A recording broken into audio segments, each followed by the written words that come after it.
నమస్తే D news కి స్వాగతం నేను మీ మెర్సీ ముందుగా బులెటిన్ లో హెడ్లైన్స్ ప్రకాశం జిల్లా ఆవిర్భావ దినోత్సవాన్ని పురస్కరించుకొని కలెక్టరేట్ వద్ద గల టంగుటూరి ప్రకాశం పంతులు విగ్రహానికి పూలమాలలు వేసి నివాళులు అర్పించిన ప్రజా ప్రతినిధులు జిల్లా అభివృద్ధి విషయంలో ముఖ్యమంత్రి నారా చంద్రబాబు నాయుడు ప్రత్యేక దృష్టి పెట్టారని వెల్లడించిన ప్రజా ప్రతినిధులు మల్లవరంలోని గుండ్లకమ్మ రిజర్వేర్ లో 20,65,000 చేప పిల్లలను వదిలిన రాష్ట్ర విద్యుత్ శాఖ మంత్రి గొట్టిపాటి రవికుమార్ గుండ్లకమ్మ ప్రాజెక్టుల గేట్లు కొట్టుకుపోతే నాటి ప్రభుత్వం పట్టించుకోలేదని ఎద్దేవా చేసిన మంత్రి గొట్టిపాటి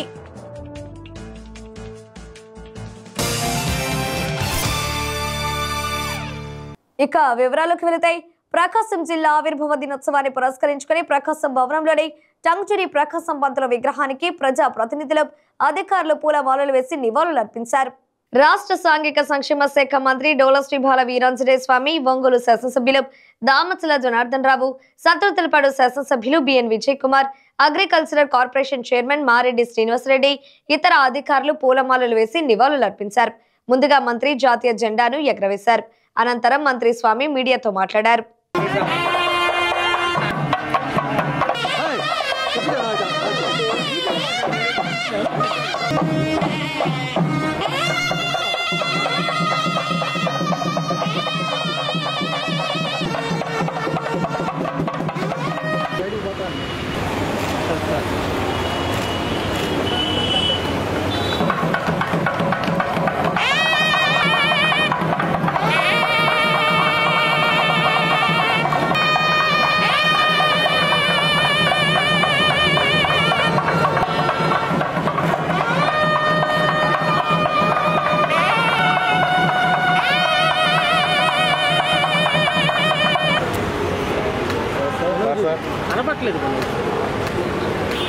ప్రకాశం జిల్లా 56వ ఆవిర్భావ దినోత్సవాన్ని ప్రకాశం భవన్లో మనం జరుపుకోవడం జరిగింది. ప్రకాశం పంతులు గారి విగ్రహానికి పూలమాలలతో నివాళులు అర్పించడం జరిగింది. ఆ రోజు నెల్లూరులో ఉన్నటువంటి వెనుకబడిన ప్రాంతమైనటువంటి కందుకూరు తాలూకా, గుంటూరులో ఉన్నటువంటి వెనుకబడిన తాలూకా అయినటువంటి ఒంగోలు తాలూకాని,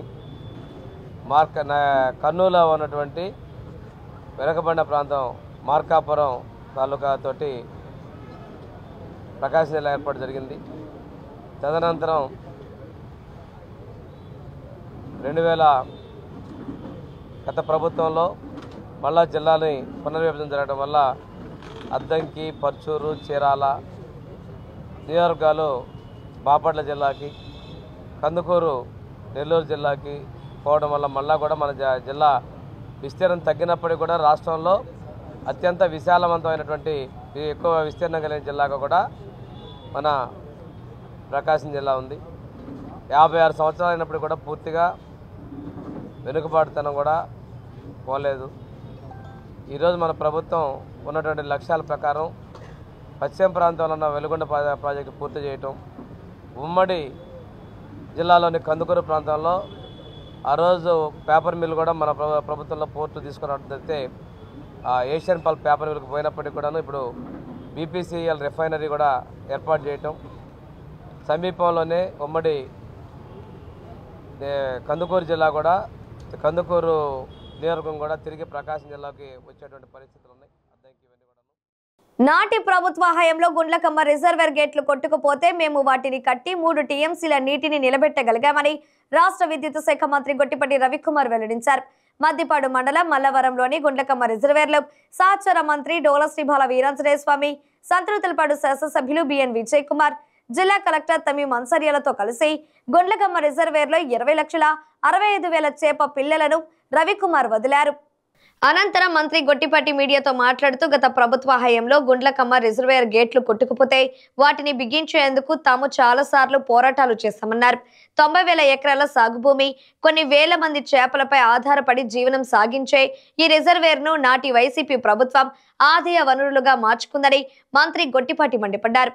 గుండ్లకమ్మ రిజర్వేర్ గేట్లు విరగ్గొట్టి ఇసుకను దోపిడీ చేసిన విషయాన్ని మంత్రి ప్రస్తావించారు. తాము అధికారంలోకి వచ్చిన తర్వాత గుండ్లకమ్మ రిజర్వేర్ గేట్లు మరమ్మతులకు 10 కోట్ల రూపాయలు కేటాయించి పనులు చేయించిన విషయాన్ని గుర్తు చేశారు. రాష్ట్రంలోని అన్నమయ్య, పులిచింతల, గుండ్లకమ్మ ప్రాజెక్టుల గేట్లు కొట్టుకుపోతే నాటి ప్రభుత్వం పట్టించుకోలేదని గొట్టిపాటి తెలిపారు. నాటి ప్రభుత్వం నైజం దోపిడీ చేయడమైతే తమ ప్రభుత్వం ప్రజలకు బాధ్యతగా ఉండి పనిచేస్తుందని తెలిపారు. రాష్ట్ర సాంఘిక సంక్షేమ శాఖ మంత్రి ఢోల శ్రీబాల వీరాంజనేయ స్వామి మాట్లాడుతూ గత ప్రభుత్వం నిర్లక్ష్యం కారణంగా గుండ్లకమ్మ రిజర్వేర్ గేట్లు కొట్టుకుపోయి లక్షలాది మత్స్య సంపద సముద్ర పాలైందన్నారు. రిజర్వేర్ పై ఆధారపడిన పంట పొలాలు ఎండిపోవడంతో రైతులు రోదన అరణ్య వేదనగా మారిందన్నారు. తమ ప్రభుత్వం వచ్చిన వెంటనే ముఖ్యమంత్రి నారా చంద్రబాబు నాయుడు నిధులు విడుదల చేసి గేట్లకు మరమ్మతులు చేపట్టి నీళ్లు నిలబెట్టగలిగినట్లు చెప్పారు. గుండ్లకమ్మ రిజర్వేర్లో పూర్తి స్థాయిలో నీరు ఉండడంతో సంతృతలపాడు, ఒంగోలు, అద్దంకి నియోజకవర్గాలకు ప్రధాన నీటి వనరుగా మారిందన్నారు.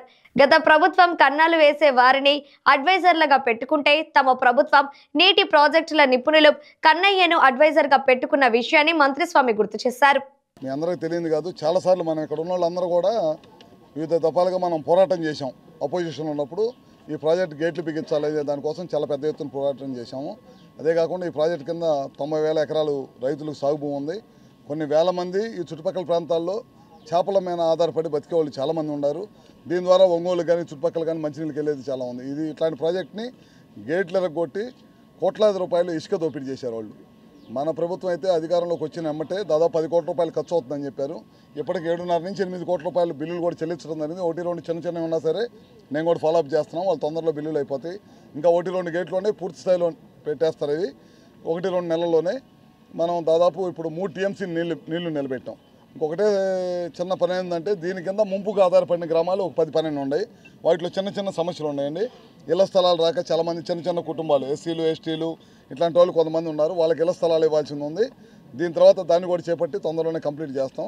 మీరు చూశారు కదా, పోయిన గవర్నమెంట్కి ఈ గవర్నమెంట్ తేడా ఏంటంటే ఈ గవర్నమెంట్ ప్రజలకు బాధ్యతగా ఉండేది.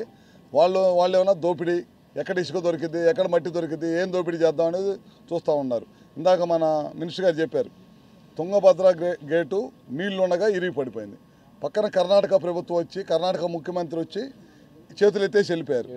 నీళ్ళు వదిలేయాలి, నీళ్ళు వదిలేయకుండా గేటు పెట్టలేమంటే దాని కింద కూడా పెద్ద ఎత్తున రైతులు ఉంది. మన రైతులే తుంగభద్ర కింద ఉన్న కూడా మన రైతులు, కర్నూలు జిల్లా వాళ్ళు కానీ చుట్టుపక్కల వాళ్ళంతా కూడా మన రైతులే ఉన్నారు. ఏమంటే ముఖ్యమంత్రి గారు రామానాయుడు గారిని, కేశవ్ని పంపించారు. ఇద్దరిని పంపించగానే మంత్రులందరూ కన్నయ్య అనే అతను ఒంట్లో బాగాలేకపోయినా తీసుకెళ్ళి చూపిస్తే అతను నీళ్ళలో దిగి గేటు బిగించిన ఘనత ఈ కూటమి ప్రభుత్వం చెప్పడంలో ఏమాత్రం కూడా సందేహం లేదు. 4 సంవత్సరాల క్రితం గత ప్రభుత్వం గేట్ల రిపేర్లకి గ్రీజుకి డబ్బులు ఇవ్వనందువల్ల గేట్లు కొట్టకపోయినాయి. ఆ తర్వాత రిపేర్లు అన్నారు. మా నాయకుడు ప్రతిపక్ష నాయకుడు ఇక్కడికి వస్తూ ఉంటే ఆ రోజు హడావుడిగా వాటికి స్టాపర్లు పెట్టడం జరిగింది. ఏదో చేసి వదిలేశారు. మళ్ళీ ఇంకో గేటు కొట్టకపోయింది.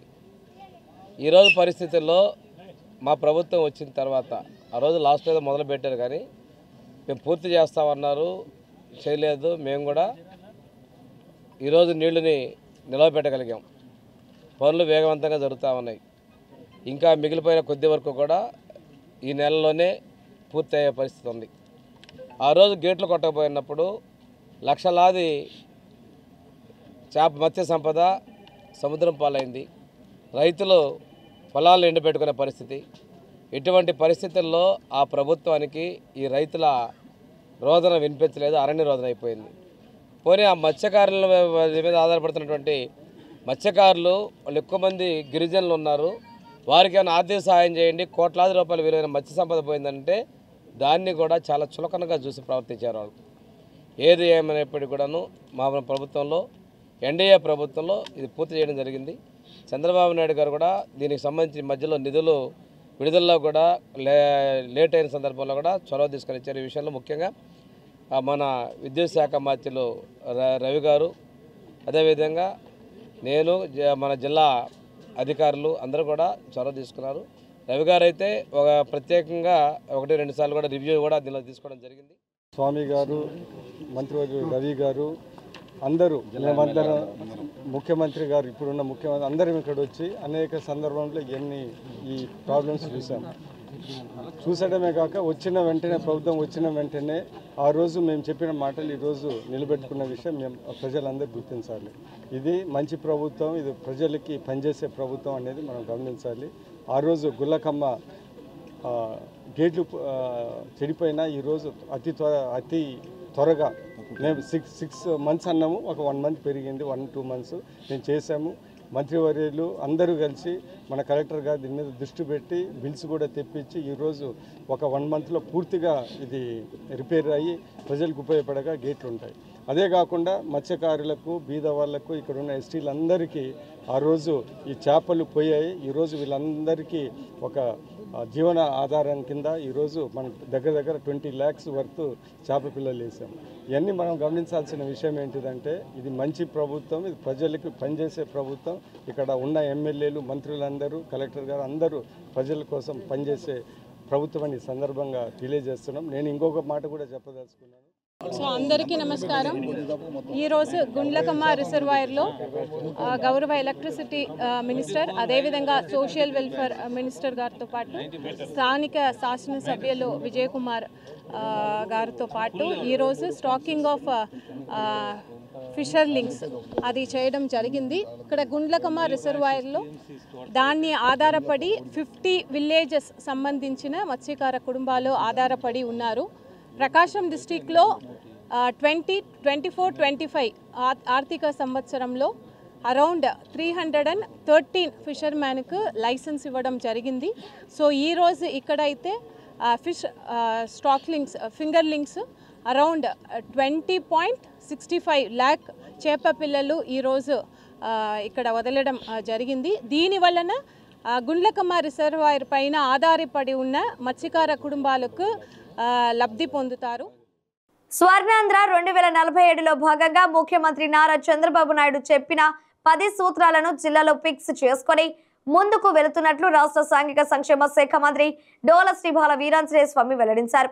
ప్రకాశం భవనంలోని గ్రీవెన్స్ హాలులో జరిగిన 56వ జిల్లా అవతరణ దినోత్సవ వేడుకల్లో మంత్రి ముఖ్య అతిథిగా పాల్గొని ప్రసంగించారు.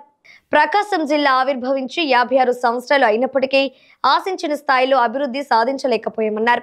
ముఖ్యమంత్రి నారా చంద్రబాబు నాయుడు కనిగిరిలో ఏర్పాటు చేయనున్న నిమ్స్కు త్వరలో శంకుస్థాపన చేయనున్నట్లు చెప్పారు. రామయ్యపట్నం పోర్టుకు సమీపంలో Bharat petroleum corporation referral unit త్వరలో ఏర్పాటు కానున్నట్లు వివరించారు. రాష్ట్రంలోనే ప్రకాశం జిల్లాలో ఎక్కువగా బాల్య వివాహాలు జరుగుతున్నాయని, వీటిని నిరోధించడం మనందరి బాధ్యత అని మంత్రి తెలిపారు. మాతృ శిశు మరణాలు కూడా జిల్లాలో ఎక్కువగా ఉన్నాయని, వాటిని కూడా తగ్గించాల్సిన అవసరం ఎంతైనా ఉందన్నారు.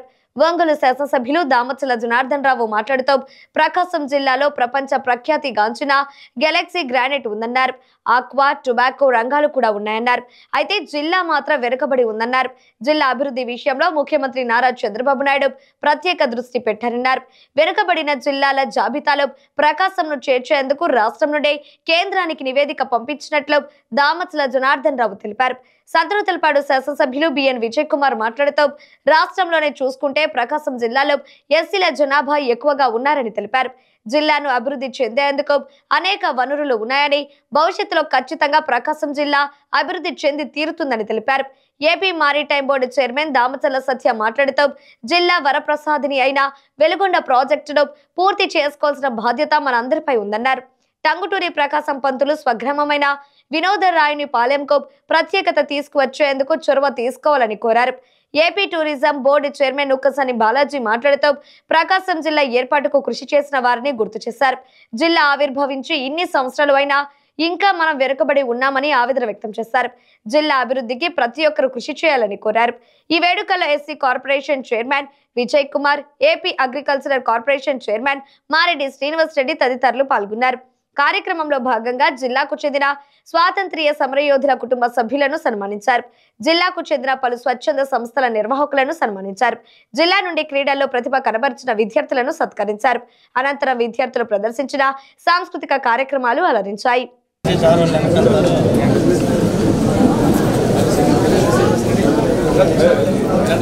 ఆనంద సమయం 56వ ఆంధ్ర ప్రకాశం జిల్లా అవతరణ దినోత్సవం సందర్భంగా చక్కటి సందేశాలు విన్నాము. అలాగే స్వాతంత్ర సమర యోధుల కుటుంబీకుల్ని గౌరవించుకున్నాం, విశిష్ట వ్యక్తుల్ని గౌరవించుకున్నాం. అలాగే మన జిల్లా జాతి రత్నాలుగా వివిధ రంగాలలో చదువుతో పాటు రాణిస్తున్నటువంటి విద్యార్థులు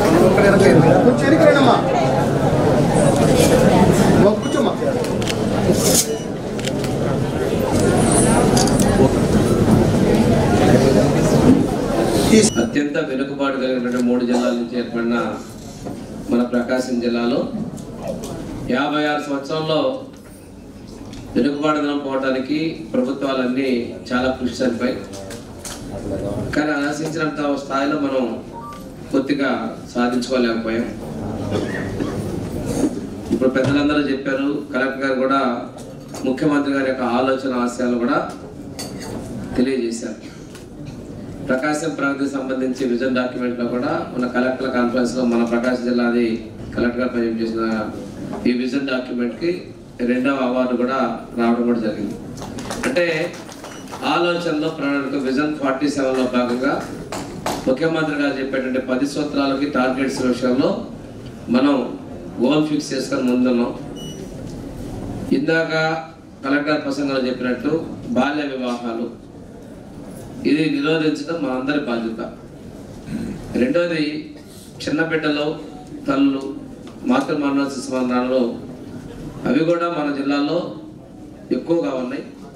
వాటిని నివారించేందుకు కూడా మనందరి సహకారం కావాలి. విద్యాపరంగా చూసుకుంటే మనం ఇంకా వెనుకబాటులోనే ఉన్నాం. ఇన్స్టిట్యూట్స్ విషయంలో తెలుగుదేశం ప్రభుత్వం ఉన్నప్పుడు ఇక్కడ యూనివర్సిటీ ఆ రోజు ప్రకాశం యూనివర్సిటీగా పెట్టుకోవడం జరిగింది.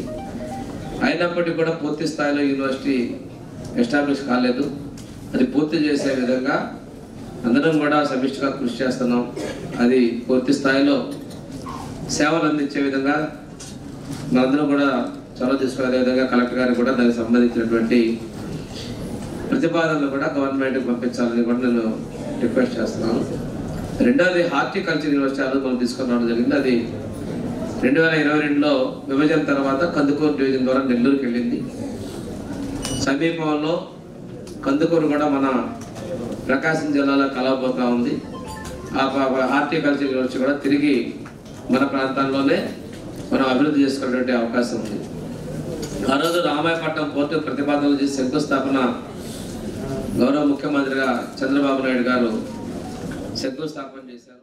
ఈరోజు ముఖ్య అతిథిగా వచ్చేసినటువంటి మన జిల్లా మంత్రివర్యులు స్వామి గారు, అదేవిధంగా కలెక్టర్ గారు అన్సారియా గారు, శాసనసభ్యులు విజయ్ గారు, అదేవిధంగా చైర్మన్లు బాలాజీ గారు, సత్య గారు, శ్రీనివాస్ రెడ్డి గారు, విజయ్ కుమార్ గారు, అదేవిధంగా ఒంగోలు కమిషనర్ మన వెంకటేశ్వర గారు, ఆర్డీఓ లక్ష్మీప్రసన్న గారు, ఇంకా ఇక్కడికి చేసిన అధికారులకి, అదేవిధంగా మన కార్పొరేటర్లకి, అదేవిధంగా ఇక్కడికి వచ్చిన అందరికీ పత్రికా విలేకరులకి అందరూ కూడా పేరు పేరున నా నమస్కారాలు తెలియజేస్తున్నాను. ఈరోజు 55 వసంతాలు పూర్తి చేసుకొని 56వ అవతల దినోత్సవం ఈరోజు మనం కలెక్టరేట్లో అందరికీ గుర్తుండేలాగా ఈరోజు ఒక మంచి కార్యక్రమాన్ని ఈరోజు మనం చేసుకుంటా ఉన్నాం. ఒకసారి మనం గమనించుకుంటే మనకి దగ్గర 1970వ సంవత్సరంలో ఫిబ్రవరి 2లో ప్రకాశం జిల్లా ఏర్పడింది. ప్రకాశం జిల్లా 1970 ఫిబ్రవరి 2వ తేదీన గుంటూరు నుంచి ఒంగోలు డివిజన్, నెల్లూరు నుంచి కందుకూరు డివిజన్, కర్నూలు నుంచి మార్కాపూర్ డివిజన్తో పాటు ప్రకాశం జిల్లాగా ఫార్మ్ అవ్వడం జరిగింది. దాంతో తర్వాత 1972 డిసెంబర్ 5వ తేదీన ఒంగోలు డిస్ట్రిక్ట్ని ఆంధ్ర కేసరి టంగుటూరి ప్రకాశం పంతులు గుర్తింపుగా ప్రకాశం జిల్లాగా పేరు పెట్టడం జరిగింది. మన ప్రకాశం జిల్లాని చూస్తే ఇప్పుడు రాష్ట్రంలోనే లార్జెస్ట్ ఏరియా కలిగిన జిల్లా, 14,323 స్క్వేర్ కిలోమీటర్స్. అదేవిధంగా వరల్డ్ ఫేమస్ బ్లాక్ క్యాలసీ గ్రానైట్ మన డిస్ట్రిక్ట్లో మాత్రమే ఉంది. ఇది ఎక్కడ లేని రిసోర్సెస్ మన డిస్ట్రిక్ట్లో. Most backward areas of Nellore, Kurnool, గుంటూరులో ఫామ్ చేశారు. ఆ రోజు ఉద్దేశం ఏంటిదంటే మోస్ట్ బ్యాక్వర్డ్ ఏరియాస్ కాబట్టి ఇది ఒక ఫామ్ చేస్తే దీనికి డెవలప్మెంట్ బాగుంటుంది అనే ఉద్దేశంతో ఆ రోజు పరిస్థితుల్లో ఈ డిస్ట్రిక్ట్ ఫామ్ చేశారు.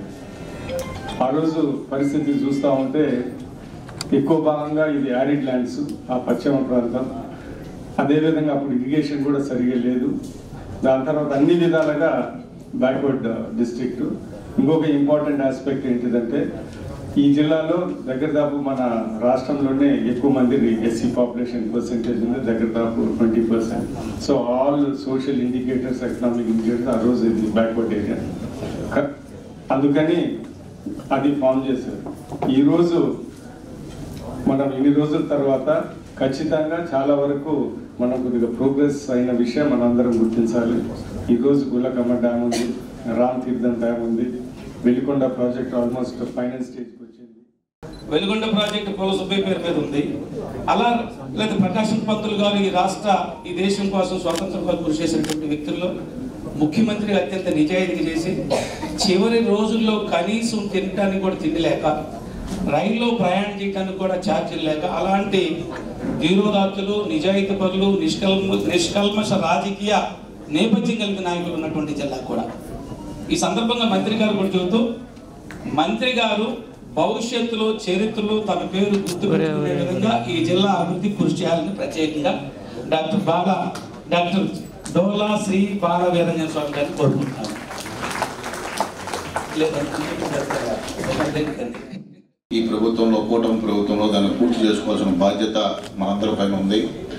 అలాగే ఇక్కడ మన టూరిజం చైర్మన్ గారు బాలాజీ గారు ఉన్నారు కాబట్టి వినోదరాయ పాలనలో మన జిల్లాకి ఆంధ్రకేసరి ప్రకాశం పంతులు గారు అక్కడ జన్మించారు కాబట్టి ఒక ఐకానిక్ మాన్యుమెంట్గా నెక్స్ట్ జనరేషన్కి జిల్లాలో ఆయన చేసిన సాక్రిఫైస్ కానీ మన ఆంధ్ర రాష్ట్రానికి తమ్ముడు ప్రకాశం పంతులు గారు ఈ జిల్లాలో పుట్టినందుకు కూడా ఒక టూరిజంగా మనం కూడా ఒక మంచి మాన్యుమెంట్ ఐకానిక్ లాగా చేస్తే ఒక నెక్స్ట్ భావితరాలకి అది ఉపయోగపడుద్ది.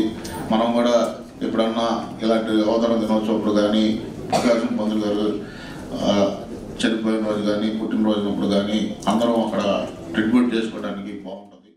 ఒంగోలులోని ఎన్టీఆర్ కళాక్షేత్రంలో ప్రముఖ పద్య కవి, గిడుగు పురస్కార గ్రహీత డివిఎం సత్యనారాయణ రచించిన శ్రీకృష్ణ లీలారించోలి గ్రంథ ఆవిష్కరణ ఆవినగడ్డ శాసనసభ్యులు పూర్వ ఉప సభాపతి డాక్టర్ మండలి బుద్ధ ప్రసాద్ చేతుల మీదుగా ఘనంగా జరిగింది. కళామిత్ర మండలి, వివిఐటి సంస్థలు సంయుక్తంగా ఏర్పాటు చేసిన సభకు మండలి బుద్ధ ప్రసాద్ ముఖ్య అతిథిగా విచ్చేశారు. డివిఎం సత్యనారాయణ రచించిన పద్య కావ్యం సహృదయ ప్రశంస పాత్రమైనదని, పేజీకొక పద్యాన్ని హృదయంగా దానికి తగ్గట్టు గద్య రూపంలో వివరణ, అంతకు మించి వాటికి సరితూగే రీతిలో మనోహర చిత్రాన్ని జోడించడంలో కవి ఆలోచన సరళి పాఠకులను ఎంతగానో ఆకట్టుకుంది. ఈ కావ్యం కవికి ఎనలేని కీర్తిని, గుర్తింపును సంపాదించి పెడుతుందని ప్రశంసించారు. ఈ సభకు కళామిత్ర మండలి జాతీయ అధ్యక్షులు డాక్టర్ నూనె అంకమరావు అధ్యక్షత వహించారు. అనంతరం మోదుగుల రవికృష్ణ మాట్లాడుతూ, మా సంస్థ పక్షాన ఇలాంటి గొప్ప పుస్తకాన్ని వెలుగులోకి తెచ్చే అవకాశం కలిగినందుకు చాలా సంతోషంగా ఉందని, ఇటువంటి రచనలు సత్యనారాయణ కలం నుంచి మరెన్నో రావాలని కోరుకుంటున్నానని తన ఆశీస్సులను అందించారు. గౌరవ అతిథిగా హాజరైన కళారత్న సరస్వతి పుత్ర డాక్టర్ బూసరపల్లి వెంకటేశ్వర్లు పుస్తకాన్ని సమీక్షిస్తూ 152 పద్యాలతో భక్తి సాహిత్యం లోకానికి ఇచ్చాడని అన్నారు. ఇవి ముక్తక సమూహమైన కావ్య గౌరవానికి ఎంతో అర్హమైనదని, ఈ గ్రంథం కవిత లాలిత్యానికే కాకుండా అతని వ్యక్తిత్వానికి దర్పణమని, భక్తిని భావేశాన్ని రంగరించి రచయిత ఈ పుస్తకాన్ని మనందరికి ఇచ్చారని తెలిపారు. ఆత్మీయ అతిథులుగా పాల్గొన్న సాహితీ పోషకులు వీరవల్లి సుబ్బారావు, నాగభైరవ సాహిత్య పీఠం అధ్యక్షులు డాక్టర్ నాగభైరవ ఆదినారాయణ, నర్సం రాష్ట్ర గౌరవ అధ్యక్షురాలు తేళ్ల అరుణ, ఖజానా శాఖ ఉప సంచాలకులు అన్నపంతుల జగన్నాథరావు, కళామిత్ర మండలి ప్రధాన కార్యదర్శి సింహాద్రి జ్యోతిర్మయి, శ్రీకృష్ణ దేవరాయ సాహిత్య సాంస్కృతిక సేవా సమితి అధ్యక్షులు కుర్ర ప్రసాద్ బాబు, దేనువకొండ వెంకట సుబ్బారావు, బాల కోటయ్య, మెడసల మల్లికార్జునరావు, డాక్టర్ సంతవేలూరి కోటేశ్వరరావు, బీరం అరుణ, మహతి, తన్నీరు బాలాజీ, ఓరిగంటి ప్రసాద్ తదితరులు పాల్గొన్నారు.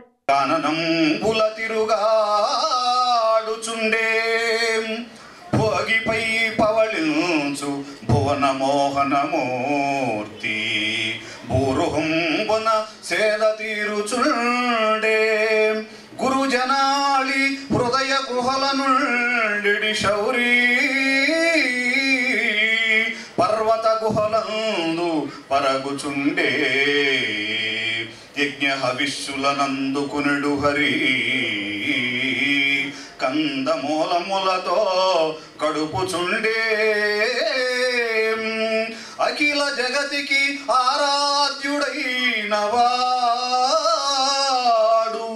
శ్రీ వాసిరెడ్డి విద్యాసాగర్ గారు, చైర్మన్ BIVA EVIT.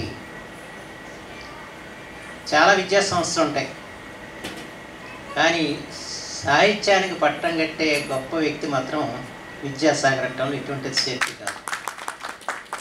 చాలా చక్కటి పుస్తకాలు వారి సంస్థ ద్వారా ప్రచురించారు.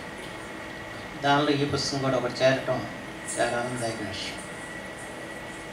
అందుకని మనం అందరం కూడా ప్రత్యేకించి విద్యాసాగర్ గారిని మనం అభివృద్ధి చేయాల్సిన అవసరం కూడా ఉంది. ఇటీవల ఆయన బాలోత్సవం జరిపారు. ఎంత గొప్పగా జరిపారని చెప్పడానికి లేదు. ఎక్కడెక్కడి నుంచో వచ్చారు పిల్లలందరూ కూడా. వాళ్ళందరికీ చక్కటి ఆతిథ్యం ఇచ్చి వాళ్ళలో ఉన్న సృజనాత్మకతని వెలిగి తీసిన గొప్ప వ్యక్తి విద్యాసాగర్. దాన్ని కూడా ప్రారంభించే అవకాశం నాకు అరువులు కలిగింది. ఏదేమైనా ఈరోజు ఈ శ్రీ కృష్ణ ఇలారించోడి యొక్క గొప్పతనం గురించి పెద్దలందరూ కూడా మాట్లాడతారు. డాక్టర్ శ్రీనారాయణ రెడ్డి గారు మా అందరికీ అందించిన అదృష్టం ఏంటంటే పుస్తక ఆవిష్కరణ చేసేవారు పుస్తకం గురించి మాట్లాడుతూ ఆ పని అంతా కూడా విమర్శిస్తుంది, గ్రంథ పరిచయకర్తలని చెప్పారు. అందుకని ఈ పద్యాలు యొక్క విశిష్టత కానీ ఈ పుస్తకం యొక్క విశిష్టత కానీ మా భోసలపల్లి వారు వీరందరూ కూడా స్వీకరిస్తారు. ఇకపోతే ఇవాళ మనం ఆనందించదగ్గ విషయం ఏంటంటే ఈయన అద్దంకి ప్రాంతం నుంచి వచ్చిన రచయిత సత్యనారాయణ గారు. మొట్టమొదటి తెలుగు పద్యం శిలా శాసనంగా కనిపించింది 848లో బండరంగని అద్దంకి శాసనం. అంటే ఆ తర్వాత 2 శతాబ్దాలకు కానీ అన్నయ్య గారు 11వ శతాబ్దంలో ఆంధ్ర మహాభారత రచనకు ఉపక్రమించారు. అంటే ఆంధ్ర మహాభారతం అంత సంక్లిష్టంగా ఇవాళ మనం అర్థం కావాలనుకుంటే చాలా సంక్లిష్టంగా ఉంటుంది. కానీ దాన్ని అర్థం చేసుకునే జనం ఉన్నారంటే అంతకుముందు ఎంత సాహిత్యం మనకుందో మనం ఒకసారి ఆలోచించాలి. ఆ సాహిత్యం ఉందంటానికి ఒక నిదర్శనంగా మనం దొరికింది మాత్రం పండరంగ. ఆయన అంకితం ఇచ్చిన పద్యంలోనే మొదలు స్టార్ట్ చేస్తుంది. మాధవ స్వామికి అంకితం ఇచ్చారు వాడు. అదే అద్దంకిలో పెంచేస్తున్న శ్రీదేవి భూదేవి సమేత శ్రీ మాధవ స్వామి తిరునాళ్ళకి అంకితం చేశారు. అద్దంకిపుర సంస్థితం సిద్ధచారణ సంస్థుతం సర్వవైభవ సిద్ధితం నమామి శ్రీరమాధవం.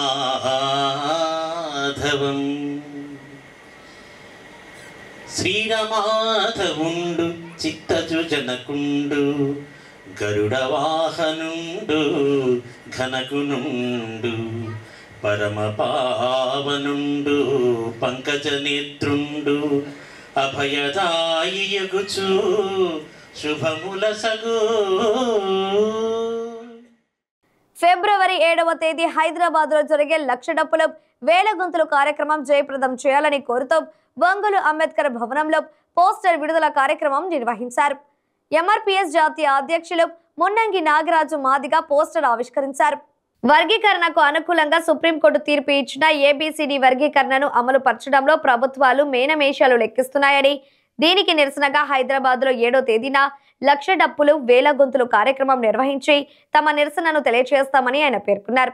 హైదరాబాద్ లో జరిగే కార్యక్రమానికి ఏపీ నుండి కూడా వేలాదిగా మాదిగలు తరలి రాబోతున్నారని తెలిపారు. ఈ కార్యక్రమంలో ఒంగోలు నియోజకవర్గ ఇన్ఛార్జ్ తిరువీధి బాబురావు మాదిగ, MRPS నగర అధ్యక్షులు ప్రభుదాసు మాదిగ, పూనూరి రామారావు, కోడూరి ఆదాబు, గద్దల రమేష్, రాయపాటి సుబ్బారావు, ఖమ్మంపాటి రాజీవ్, మత్తల రవి తదితరులు పాల్గొన్నారు.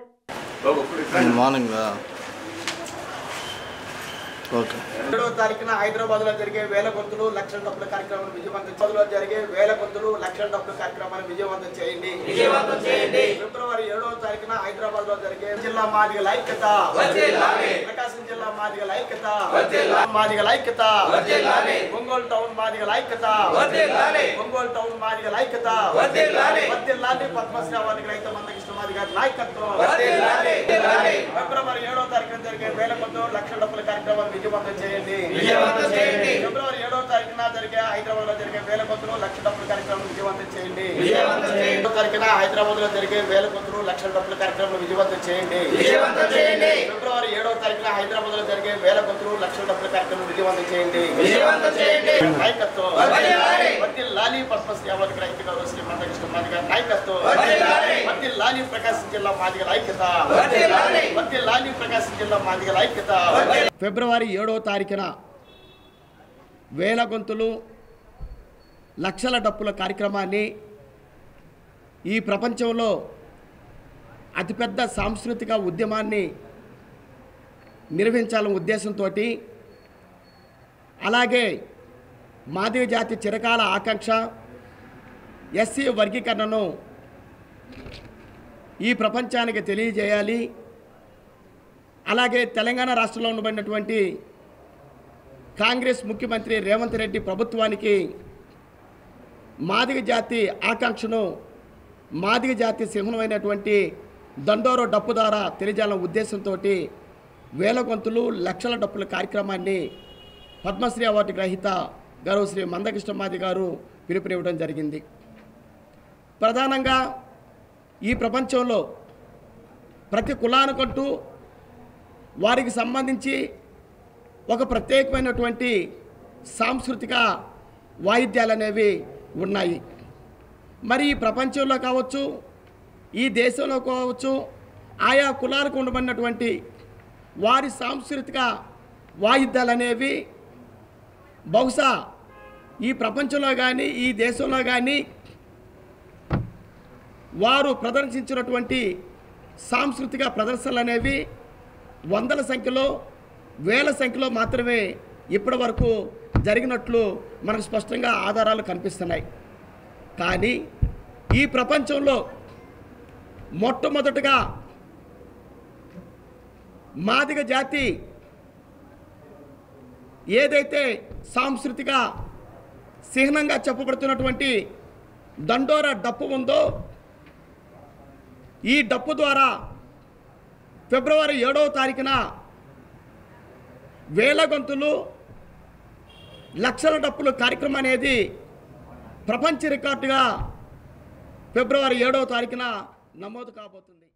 చాలామంది ఇక్కడ తరలి వెళ్ళి ప్రతి మనిషి డప్పు తీసుకొని రావాలని చెప్పడం జరిగింది. చాలామంది విడిగా రాట వస్తారు, అట్లా కాదు అనుకుంటా డప్పు తీసుకొని రావాలని చెప్తుంది. నిన్న కూడా కొంత డప్పులు విక్రయం చేయడం జరిగింది. కొన్నాం కొంతమంది డప్పులు, కొంతమంది వస్తున్నారు కదా, కొంతమంది లేని వాళ్ళు కూడా కొంతమంది ఉంటారు. కాబట్టి నిన్న డప్పులు కూడా చాలా వరకు ఒక 50 డప్పులు కొన్నాం, విడిగా కూడా కొన్నాము. ఇంకా ఇంకా ఇంకా ఎక్కువ సంఖ్యలోనే డప్పులు కావాలని చెప్పి కూడా చాలామందితో మాట్లాడటం జరిగింది. వాళ్ళు కూడా మీ టౌన్ కమిటీకి కంపల్సరీ మేము సహాయం చేస్తామని చెప్పడం కూడా జరిగింది. ఇప్పటికైతే బస్సులు అయితే రెడీ చేస్తున్నాం, వెహికల్స్ రెడీ చేస్తున్నాం.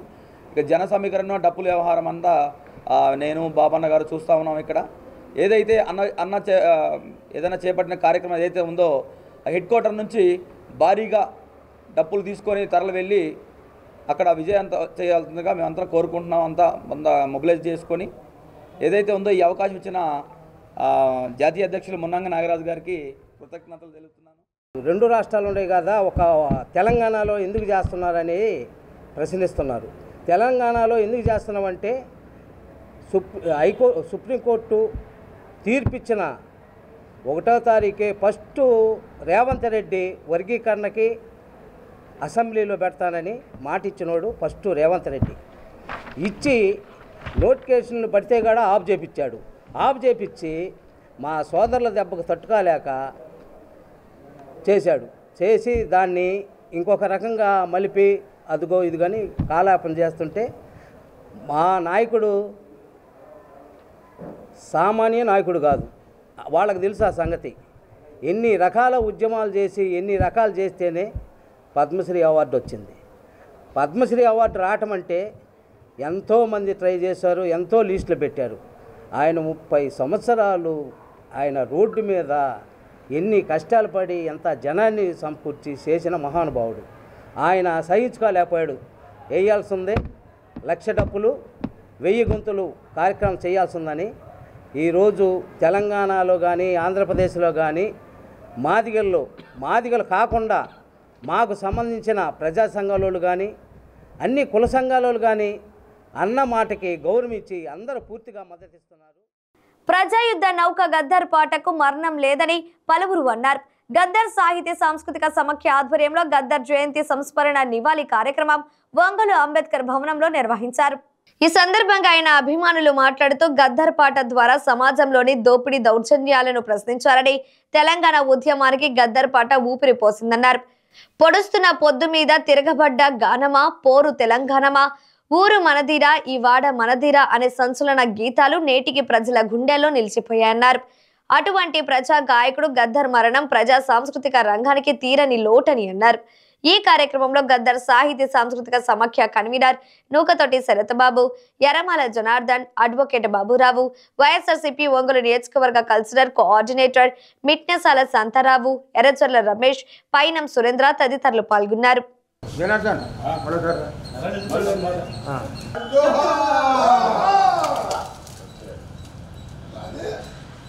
తాడిత పీడిత కులాల విముక్తి ప్రదాత, అట్టడుగు వర్గాల బాంధవుడు కామ్రేడ్ గద్దరన్న జయంతి ఈరోజు.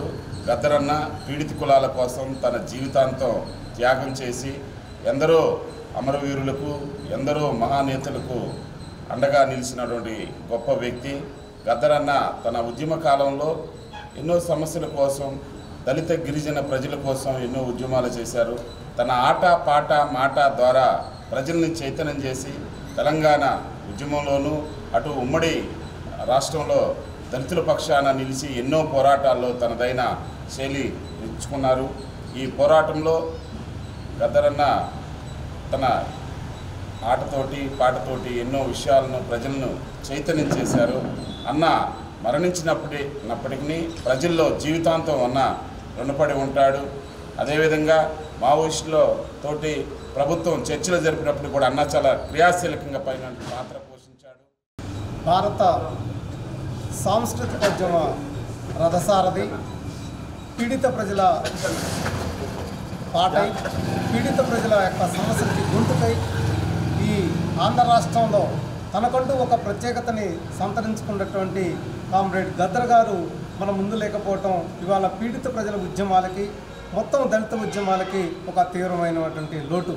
అనేక విషయాల మీద, అనేక సమస్యల మీద తనకంటూ ఒక ప్రత్యేకతని సంతరించుకొని మొత్తం పాటలు, తన ఆట పాట ద్వారా ఆంధ్ర రాష్ట్రంలో ఒక సాంస్కృతిక విప్లవోద్యమానికి రథసారథైనటువంటి గద్దర్కి జోహార్లు అర్పిస్తూ మరి మన భారతదేశంలో ఉన్నటువంటి నక్సల్బరీలో ఎంతో ఉద్యమాలు చేసి అనేకమైన కంపెనీలు మూసేసినప్పుడు ప్రభుత్వంతో పోరాటం ఆటపాటతో చెలరేగి ఆ ఉద్యమంలో పేద ప్రజలకు అండగా నిలిచి ఎన్నో కంపెనీలను ఏర్పాటు చేసినటువంటి ఘనత గద్దరన్నకి ఉంటుంది. అలాగే మరి ఆటపాటల్లో చీపురు కట్టి మీద కానీ, ఒక డస్ట్బిన్ మీద కానీ అనేకమైన ఆటల రకరకాల వాటి మీద కవిగా పాటలు సృష్టించి ఎంతో ఉత్తేజాన్ని కల్పించి ప్రజలకి తెలంగాణ ఉద్యమంలో అనేకమైన ఉద్యమాలు చేసి తెలంగాణ రావడానికి ముఖ్య కారణమైనటువంటి గద్దరన్నకి జై భీమ్, జై భారత్ నివాళులు. ఒంగోలు కార్పొరేషన్ పరిధిలోని 31వ డివిజన్ వడ్డేపాలెం నందు అక్రమ బోర్లు ఏర్పాటు చేసి వాటి ద్వారా కొంతమంది వ్యక్తులు లక్షల రూపాయలు సొమ్ము చేసుకుంటున్నారు. ప్రభుత్వం నుంచి ఎటువంటి అనుమతులు పొందకుండా గత కొన్ని సంవత్సరాల నుంచి నీటి మాఫియా వ్యాపారంతో ఆ ప్రాంతానికి చెందిన తమ్మిశెట్టి అంజీ అనే వ్యక్తి కుబేరుడిగా మారాడు. ప్రభుత్వాలు మారినప్పుడల్లా ఆయన కూడా పార్టీ కండువలు కప్పుకుంటూ చీకటి వ్యాపారం చేస్తూ ప్రభుత్వ నిబంధనలను అతిక్రమిస్తున్నారు. అటవీ ప్రాంతంలో జరిగే ఎర్రచంద్ర వ్యాపారంలా తమ్మిశెట్టి అంజీ జపాన్ చెట్ల మధ్య చేసే నీటి వ్యాపారం చూస్తే పుష్ప సినిమాను తలపించేలా ఉంటుంది. ప్రతిరోజు ఈ పుష్ప ట్రాక్టర్లు, లారీల ద్వారా నీటిని తరలిస్తూ ప్రతి రోజుకు సుమారు 20,000 నుంచి 30,000 రూపాయలు సొమ్ము చేసుకుంటున్నారు. అక్కడ చుట్టుపక్కల వారు ఎవరైనా అతగాడిని ప్రశ్నిస్తే వారిపై అతను ఉగ్రరూపం దాల్చుతాడు. ఇప్పటికే రెవెన్యూ, మున్సిపల్ అధికారులు అతనికి హెచ్చరికలు జారీ చేసినా ఎవడైతే నాకేంటి అన్న రీతిలో ఆయన ప్రవర్తన ఉంది. ఆయనపై ఉన్నత అధికారుల దృష్టి సారించిందే చర్యలు తీసుకోవాలని స్థానిక ప్రజలు కోరుకుంటున్నారు. ఇవే బులెటిన్లోని విశేషాలు. తిరిగి మరో బులెటిన్లో కలుద్దాం. అప్పటి వరకు keep watching the news Ongole.